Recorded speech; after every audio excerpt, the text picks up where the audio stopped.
Hey everybody, I just wanted to join everybody in their celebration of Mom and happy Mother's Day to those of you who have living mothers or are mothers, and welcome from the park because this is one of my most favorite places to hang out. I come here to feel grounded and peace and to gather thoughts, and I do this a lot. So this is my place. So, welcome to my sacred space for today. Um, as some of you know, I don't actually have a living mom to celebrate Mother's Day with. And the relationship with my father and his new wife is, let's just say, we don't talk to each other very often. I knew that was going to happen, you know. So, um, I know some of you, and some of you don't know me. I lost my mom in 2009, and I actually was the one that was kind of responsible for her departure. I think she was very sick, and her kidneys ended up shutting down completely. Um, with let's say the first week of January, she went into the hospital of 2009, and she knew that she wasn't going to come out of it, and I actually knew she wasn't going to come out of the hospital either. Um, we've always had this intuitive link, and it's something that I actually just kind of predicted. Well, a couple like week and a half after she's fighting in ICU and everything because her progress went down. She was able to scribble to us on pieces of paper with a pen and not talk because of the tube. And she told me on paper that she was done. She wanted me to convince the doctors to let her go and to have her stop fighting. She tried one round of dialysis that previous couple nights before it happened, and she didn't like she it just made her even more sick, and she was done. So she had me be that person to um, make the doctors listen to her. And at first, when we brought it up, they were like, "Oh, this is just a depression talking because you're in such a low spot and all this other stuff." And I literally like got angry because they weren't listening to her. I was that person. I was that rock. So that's probably why I've handled her death in such a harder way, I guess. I'm not going to be the person to say that any one of my relatives has handled it better or worse than I have, but I would say that I've handled it rough. Up until a few years ago. I honestly feel that she's always been with me, and I've had the ability to sort of kind of tap into her advice when I need it, and she's part of my soul. I believe that her spirit is just still connected with mine, and we can still talk, so to speak. So I decided, since those of us who don't have living moms have to be creative when we celebrate Mother's Day, I figured this was a perfect opportunity. My favorite moment with my mom was pretty much all the time I was around her. She put out this vibrant energy, and she was not afraid to speak her truth, and that was part of her lessons to me growing up. Is it was never well, she taught me right from wrong and all of that stuff.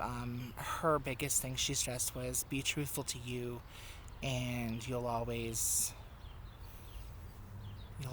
be happy with yourself.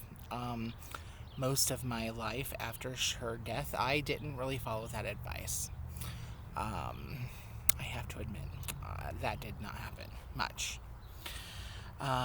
But one of my favorite times with her was My first job, I was 15 years old, and I was very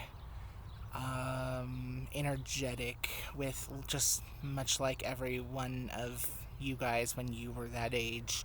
I had an attitude of, I'm going to get what I want, I know what I want, and I'm just going to grab life by the balls, so to speak. Well, I tried and I tried and I tried, and I usually came up short because I was approaching it wrong. But my mom, this one day, I was a host at IHOP, and the manager was a really, really, really mean lady. She probably had nothing to be happy about. And if there's one thing I have learned in this world here recently, especially, hurt people hurt people. And she definitely rubbed off on every one of the employees. And so this one day,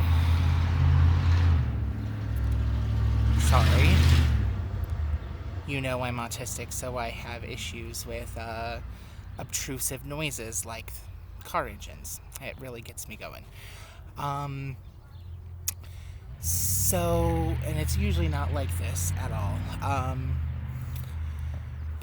So I had a really bad day at work that one day, and I was called into the small closet office that was maybe the size, I don't know, probably the size of your kitchen pantry, really. And I had gotten a bad score on a secret shopper report, and it was like the only bad score I'd ever received in the history of working there from a secret shopper report. I was known as the friendly kid, the always willing to help someone, the outgoing, smiling, just full of life kid. And so the reason the secret shopper report came back bad was because I failed to take the booster seat out of the booth when I sat them down, and that was literally the only thing they said that was wrong, and they like graded it a 0 or a 1, like it was really obnoxious for them to do that, but hurt people, right? Well, she reprimanded me from no end to no end, and she told me that I was a terrible employee and that my actions have to have consequences, so she was going to suspend me for 3 days without pay. And I was 15. I mean, that didn't mean much to me back then, but it hurt my feelings how she approached it. And she said that I would have until the end of the day, but she punished me to literally get on my hands and knees in the corner of the restaurant and rub the bottoms of the legs of the chairs. And this woman sat on her behind in that closet office while the phone rang, which was also supposed to be one of my jobs, is answer the phone. And while I was back in the corner of the restaurant doing what she had wanted me to do, the phone rang twice, and I literally see her swing out the floopy doors, and she's like, "Why didn't you answer the call on the third ring, or by the third ring?" And she just is yelling at me in the restaurant, and there's customers like 20 feet away. I was like, this is really embarrassing.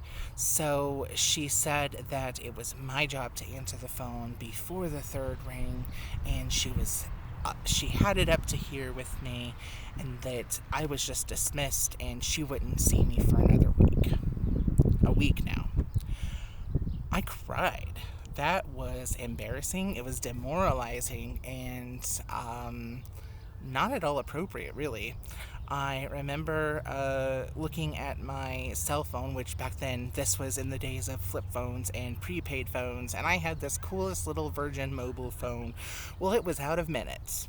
So I couldn't necessarily call my mom to pick me up that day earlier than usual, because I was out of minutes. So I walked across the parking lot to the mall, and at that time, we used to have this little police station inside the mall, and I remember just crying the entire walk over into this like little police station, and the cops sitting inside probably thought I was like like abandoned or something by my parents, or they were probably suspicious of something totally way worse.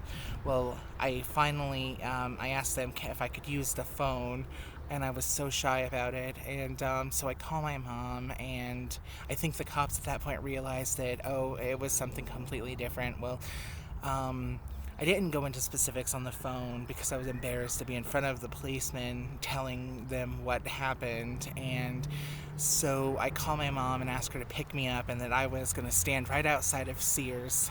Coincidentally, not coincidentally, I don't really believe in coincidences anymore.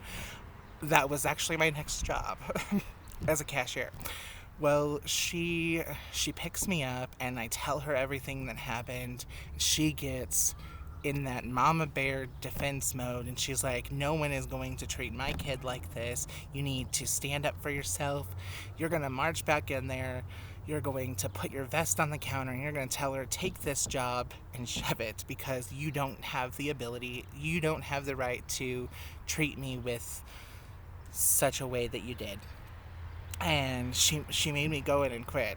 Like, literally, she pulled me right into the front of the doors at IHOP and had me tell the manager what I was upset for, and that she was not going to treat me that way.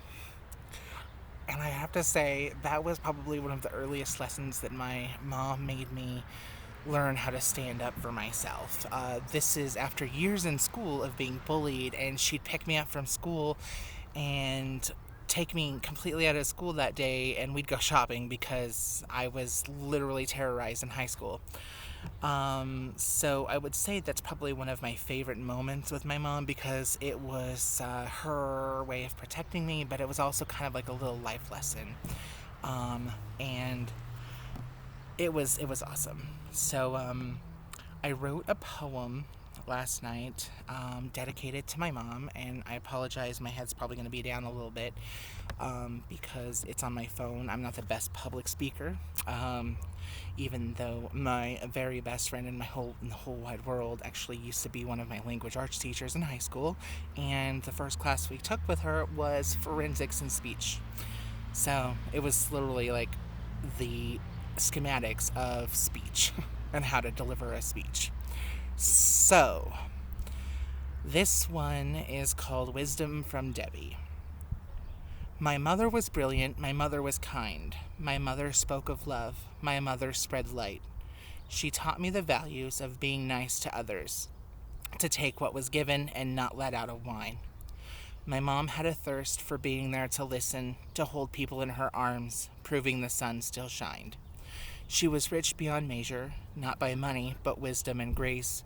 She took nothing for granted, yet she didn't believe in a fight. My mom was not perfect, even she wouldn't deny, but to me she was everything, while flawed as you and I. You see, that's the beauty, she'd tell me, all the while. Life isn't a huge race. There's no use in running a mile. It's full of hard lessons and learning to listen to this, knowing how to speak from here, as she covered her heart. You're only given one voice, I remember her proclaim. Learn to use it wisely, and you'll find true happiness, my dear. 11 years have gone quick, uncanny how time flies. But I know one thing's for sure, all these moments we've never been apart. I couldn't have really asked for any better of Mom on earth. To me, she was my everything, and my life's greatest mentor. So that was just a little fun little poem I wrote last night. Kind of get a little teary-eyed, but that's okay. So thank you for joining me on this fun little tribute to my mom on Mother's Day. And if any of you actually watch this and feel like dropping a comment about your favorite memory with your mom, I want to hear about it, because I care about you guys too. Thank you. And I hope you all enjoy your days. Have a wonderful week. I will be posting a new blog this week. I've kind of neglected it the last couple weeks because I've just been sort of going through a new spiritual death to rebirth, and I'm really processing a lot of feelings right now. And not only was it my birthday last week, there was just a lot kind of going on too. So I will be back to posting a couple entries here soon. And I hope you all have a wonderful Mother's Day. And to all of you mothers that are here, have a wonderful day with your family.